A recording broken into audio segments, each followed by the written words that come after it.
সতর্কবার্তা, breaking news, একটি বড় ঘটনা ঘটেছে। বিস্তারিত জানতে থাকুন আমাদের সাথে। মধ্যপ্রাচ্যে আবারও উত্তেজনা চরমে পৌঁছেছে। ইরান, ইসরায়েল এবং ইউনাইটেড স্টেটসের মধ্যে বাড়তে থাকা সামরিক সংঘাত পুরো অঞ্চলকে নতুন অনিশ্চয়তার মুখে ফেলেছে। সাম্প্রতিক ঘটনাগুলো আন্তর্জাতিক রাজনীতি ও নিরাপত্তা পরিস্থিতিকে আরও জটিল করে তুলছে। হামলার সূচনা 2026 সালের 28শে ফেব্রুয়ারি ভোরে ইসরায়েল এবং ইউনাইটেড স্টেটস যৌথভাবে ইরানের কয়েকটি গুরুত্বপূর্ণ সামরিক ঘাঁটি এবং পারমাণবিক স্থাপনায় বিমান ও ক্ষেপণাস্ত্র হামলা চালায় বলে জানানো হয়েছে। এই হামলা মধ্যপ্রাচ্যের সাম্প্রতিক উত্তেজনাকে আরও বাড়িয়ে দেয় এবং দ্রুত একটি বড় আঞ্চলিক সংকটে রূপ নেয়। বিশ্লেষকদের মতে এই অভিযানের মূল লক্ষ্য ছিল ইরানের পারমাণবিক কর্মসূচি এবং দূরপাল্লার ক্ষেপণাস্ত্র উন্নয়ন কার্যক্রমকে দুর্বল করা। বহুদিন ধরে ইসরায়েল এবং তার মিত্ররা আশঙ্কা প্রকাশ করে আসছে যে ইরান পারমাণবিক অস্ত্র তৈরির সক্ষমতা অর্জনের দিকে এগোচ্ছে। হামলার সময় একাধিক যুদ্ধবিমান, দূরপাল্লার ক্ষেপণাস্ত্র এবং ড্রোন ব্যবহার করা হয়েছে বলে ধারণা করা হচ্ছে।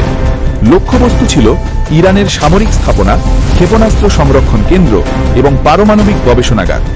ভোরের দিকে বেশ কয়েকটি শহরে বিস্ফোরণের শব্দ শোনা গেছে বলে স্থানীয় সূত্রগুলি জানিয়েছে। তবে ইরান সরকার দাবি করেছে যে তাদের পারমাণবিক কর্মসূচি সম্পূর্ণভাবে শান্তিপূর্ণ উদ্দেশ্যে, যেমন বিদ্যুৎ উৎপাদন এবং বৈজ্ঞানিক গবেষণার জন্য পরিচালিত হচ্ছে। তারা অভিযোগ করেছে যে এই হামলা আন্তর্জাতিক আইন লঙ্ঘন করেছে এবং এর জন্য দায়ীদের জবাব দিতে হবে। অন্যদিকে ইসরায়েল দীর্ঘদিন ধরে বলে আসছে যে তারা নিজেদের নিরাপত্তা রক্ষার জন্য প্রয়োজনীয় পদক্ষেপ নিতে বাধ্য হয়েছে। তাদের মতে, যদি ইরান পারমাণবিক অস্ত্র অর্জন করে তবে তা পুরো মধ্যপ্রাচ্যের নিরাপত্তার জন্য বড় হুমকি হয়ে উঠবে।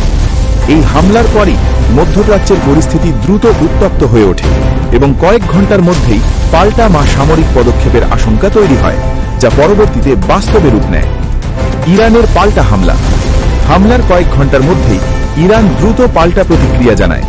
ইরানের সামরিক বাহিনী ইসরায়েলের বিভিন্ন লক্ষ্যবস্তুতে একাধিক ব্যালিস্টিক মিসাইল এবং ড্রোন নিক্ষেপ করে। ইরানের রাষ্ট্রীয় গণমাধ্যম জানায় এই হামলা ছিল ইসরায়েলের আক্রমণের জবাব এবং দেশের নিরাপত্তা রক্ষার অংশ। ইসরায়েলের দিকে ছোড়া ক্ষেপণাস্ত্রগুলোকে প্রতিরোধ করতে সঙ্গে সঙ্গে সক্রিয় হয়ে ওঠে ইসরায়েলের উন্নত বিমান প্রতিরক্ষা ব্যবস্থা। বিশেষ করে তাদের বহুল পরিচিত আয়রন ডোম প্রতিরক্ষা ব্যবস্থা আকাশেই অনেক ক্ষেপণাস্ত্র ধ্বংস করতে সক্ষম হয় বলে জানানো হয়েছে। তবুও কয়েকটি ক্ষেপণাস্ত্র প্রতিরক্ষা ব্যবস্থা ভেদ করে কিছু এলাকায় বিস্ফোরণ ঘটেছে বলে স্থানীয় সূত্রগুলি জানিয়েছে। এতে কিছু স্থাপনা ক্ষতিগ্রস্ত হয়েছে এবং কয়েকটি শহরে আতঙ্ক ছড়িয়ে পড়ে। ইরানের পক্ষ থেকে বলা হয়েছে তারা মূলত সামরিক স্থাপনা এবং কৌশলগত লক্ষ্যবস্তুতে হামলা চালিয়েছে। তবে ইসরায়েলের দাবি এই হামলার কারণে সাধারণ মানুষের নিরাপত্তাও ঝুঁকির মুখে পড়েছিল। এই পাল্টা হামলার পর দুই দেশের মধ্যে সরাসরি সামরিক সংঘর্ষের পরিস্থিতি তৈরি হয়। পরিস্থিতি দ্রুত উত্তপ্ত হয়ে ওঠায় মধ্যপ্রাচ্যের বিভিন্ন দেশও সতর্ক অবস্থানে চলে যায় এবং আন্তর্জাতিক মহলে উদ্বেগ বাড়তে থাকে। বিশ্লেষকদের মতে, যদি এই ধরনের হামলা পাল্টা হামলা অব্যাহত থাকে তবে সংঘাতটি আরও বড় আকার ধারণ করতে পারে এবং পুরো মধ্যপ্রাচ্য একটি বৃহত্তর আঞ্চলিক যুদ্ধে জড়িয়ে পড়ার আশঙ্কা তৈরি হতে পারে। সংঘাতের বিস্তার। ইরান ও ইসরায়েলের মধ্যে সংঘাত শুরু হওয়ার পর তার প্রভাব দ্রুত পুরো মধ্যপ্রাচ্য জুড়ে ছড়িয়ে পড়তে শুরু করে। বিশেষ করে উপসাগরীয় অঞ্চলে অবস্থিত ইউনাইটেড স্টেটসের সামরিক ঘাঁটিগুলোকে সম্ভাব্য লক্ষ্য হিসেবে বিবেচনা করা হচ্ছে বলে বিভিন্ন আন্তর্জাতিক সংবাদ মাধ্যমে জানানো হয়েছে। এই পরিস্থিতির কারণে উপসাগরীয় অঞ্চলের বেশ কয়েকটি দেশ তাদের নিরাপত্তা ব্যবস্থা দ্রুত জোরদার করেছে। বিশেষ করে নিম্নলিখিত দেশগুলিতে সতর্কতা বাড়ানো হয়েছে: Qatar, Bahrain, Kuwait, United Arab Emirates. এই দেশগুলোর অনেক বিমানবন্দর, বন্দর ও সামরিক ঘাঁটিতে উচ্চ সতর্কতা জারি করা হয়েছে। কিছু স্থানে অতিরিক্ত বিমান প্রতিরোধ ব্যবস্থা মোতায়েন করা হয়েছে এবং সামরিক টহল বাড়ানো হয়েছে। বিশেষজ্ঞদের মতে, উপসাগরীয় অঞ্চলে মার্কিন সামরিক ঘাঁটি থাকার কারণে এই দেশগুলো সংঘাতের প্রভাবের মধ্যে পড়তে পারে। ফলে তারা সম্ভাব্য হামলা বা নিরাপত্তা ঝুঁকি মোকাবিলার জন্য আগে থেকেই প্রস্তুতি নিচ্ছে। এছাড়া গুরুত্বপূর্ণ তেল উৎপাদন ও রপ্তানি কেন্দ্র হওয়ায় এই অঞ্চলে উত্তেজনা বাড়লে আন্তর্জাতিক জ্বালানি বাজারেও বড় প্রভাব পড়তে পারে। তাই বিশ্ব সম্প্রদায় পরিস্থিতি গভীরভাবে পর্যবেক্ষণ করছে এবং দ্রুত কূটনৈতিক সমাধানের আহ্বান জানাচ্ছে। World map. ভারতের প্রতিক্রিয়া। এদিকে ভারতের সরকার মধ্যপ্রাচ্যের এই ক্রমবর্ধমান উত্তেজনা নিয়ে গভীর উদ্বেগ প্রকাশ করেছে।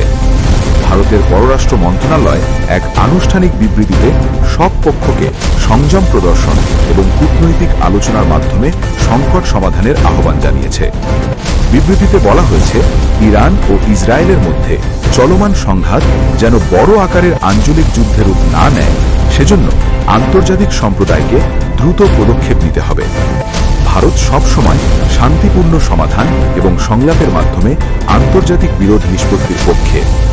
ভারতের সরকার আরও জানিয়েছে যে মধ্যপ্রাচ্যের বিভিন্ন দেশে বসবাসরত ভারতীয় নাগরিকদের নিরাপত্তা নিশ্চিত করতে সেখানে অবস্থিত ভারতীয় দূতাবাসগুলো সক্রিয়ভাবে কাজ করছে।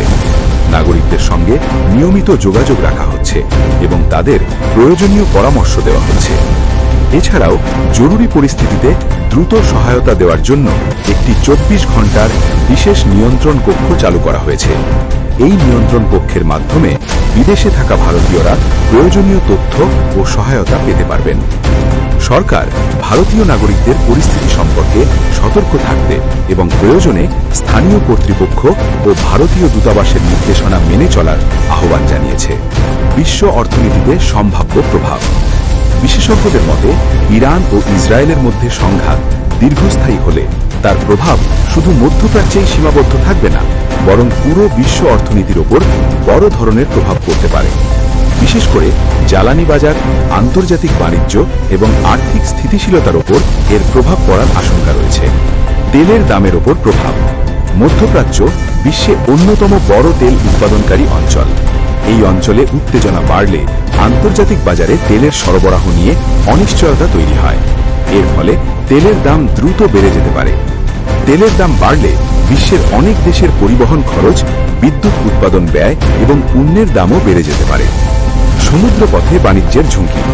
মধ্যপ্রাচ্যের গুরুত্বপূর্ণ সমুদ্রপথগুলো, বিশেষ করে স্ট্রেট অফ হরমুজ, বিশ্ব বাণিজ্যের জন্য অত্যন্ত গুরুত্বপূর্ণ। প্রতিদিন বিপুল পরিমাণ তেল ও পণ্য এই পথ দিয়ে বিভিন্ন দেশে যায়।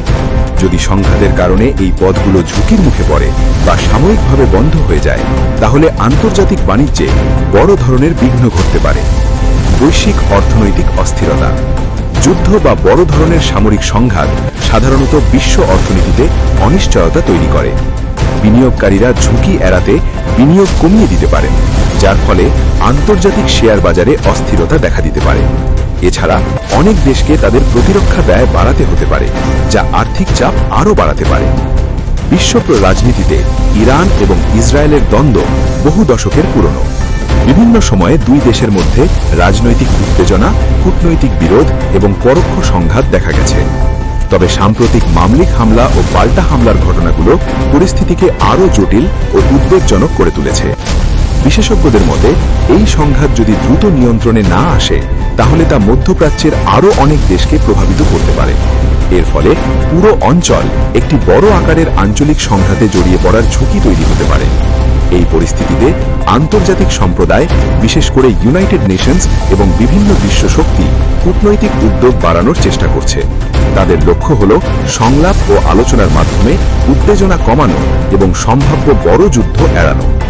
বিশ্বের অনেক দেশ ইতিমধ্যে সব পক্ষকে সংযম প্রদর্শনের আহ্বান জানিয়েছে। বিশেষজ্ঞদের মতে, আগামী কয়েক সপ্তাহ এই সংকটের ভবিষ্যৎ নির্ধারণে অত্যন্ত গুরুত্বপূর্ণ হতে পারে। আরও আন্তর্জাতিক খবরের আপডেট পেতে আমাদের সাথেই থাকুন।